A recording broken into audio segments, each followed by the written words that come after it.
thank you so much, Dustin, for inviting me here, and Professor Gabriel, and all of you of the clergy, thank you, and all of you that inspired me all day. It was absolutely wonderful.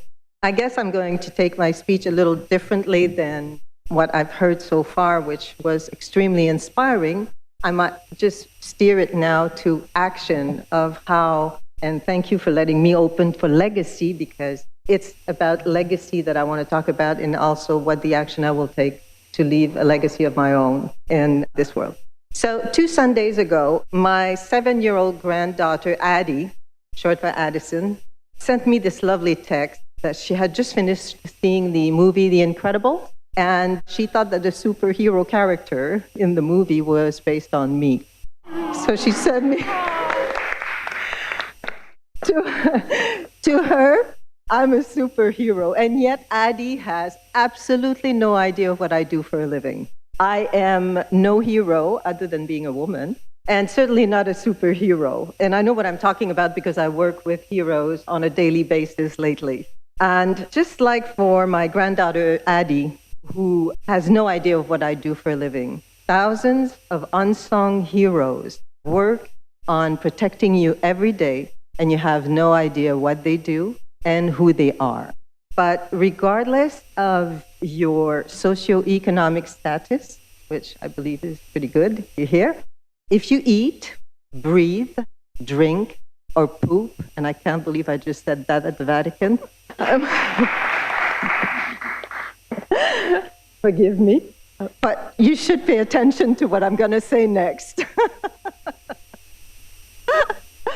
The world we live in is in crisis. There's more disasters and crises that we live through every day, and 2023 will be considered as the hottest year on record.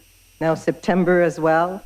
Italy, as you know, Greece, many countries of Europe, Americas, and Asia have faced countless heat waves and crises and floods and loss of lives. New York disappeared behind a curtain of smoke that was caused by the devastating and unprecedented fires that destroyed forests in Canada and displaced entire towns. Now, let me bring it closer to you.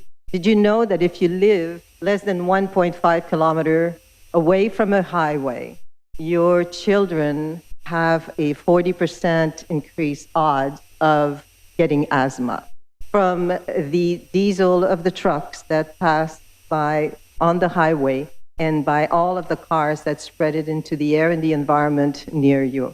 There's so many different crises that we live every day, and we're not short of catastrophes, and unfortunately, it's only the beginning. But the disasters make the news, but not the heroes that are there to pick up the aftermath. And I'm talking about the environmental health specialists. Environmental health specialists are the ones that really take care of protecting you on a daily basis. And when I say environmental health, it is not about the health of the environment. It's about how the environment is affecting our health on a daily basis due to pollution it's obviously one thing that led to another. It's not interchangeable. It is the pollution that we put into the environment that is now affecting our health. And this is a very big crisis that we are living through every day. And the environmental health is the field of science that deals with the challenges to safeguard our water, our food, natural resources from the climate change, from globalization of the exchange of supply chain that we have, and all new diseases that could grow from all of that. And you can imagine that the workload is immense. Now, if you do not have daily food poisoning or major outbreak contamination, if you trust the water that you bathe in, the restaurant you go to, the beach you lie on, or the tattoo you had one night, it is thanks to the environmental health scientists that are working behind the scenes. They are the invisible guardians. They protect all people, no matter where you live, how you worship, or your political views. Now, there's even a bigger crisis that I want to talk to you about. And the one that I want you to pay attention to, and the one that led me to get involved with the National Environmental Health Association, NEHA, as a consultant, strategist, and advisor. Because over the next 5 years in the United States alone, and it's similar in many countries, over 50% of all of our environmental health scientists and experts, we will lose them to retirement, and we have no succession. These are the chief science officers of our community, of all of your community, regardless of where you live.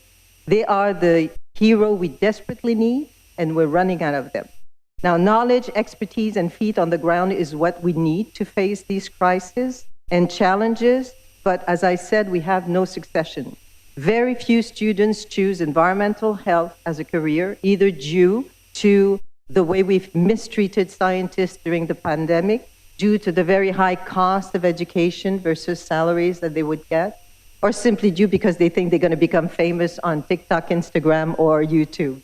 But regardless of the reason, it leaves a critical gap in the workforce that will affect everyone seriously, no matter where we live and how much we earn.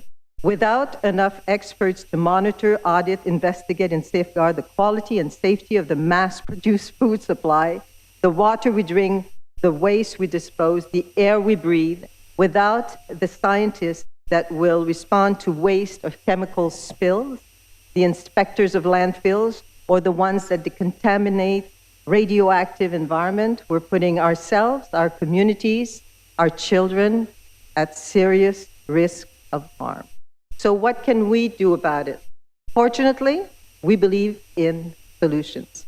For the past 86 years, the National Environmental Health Association, NEHA, a nonprofit organization, has played a critical role in protecting individuals and communities, and their impact is far-reaching. For many countries, NEHA is considered the gold standard. NEHA has decided to step in with a bold philanthropic mission to help resolve this brewing crisis.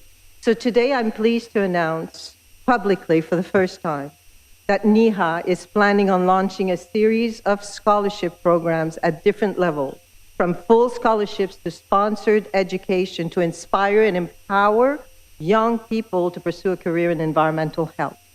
We are introducing also a groundbreaking curriculum that is called Fast Track to Environmental Health Science to offer career opportunities to those who want to make a positive change in the world and revisit their current career choice without having to start over their entire university cycle. We expect to fill 50% of the gap over the next 5 years with these solutions, but we're not stopping there. We're also expanding our reach and impact beyond our borders with international scholarship to help other countries improve their standards and knowledge in environmental health and be ready for what comes their way.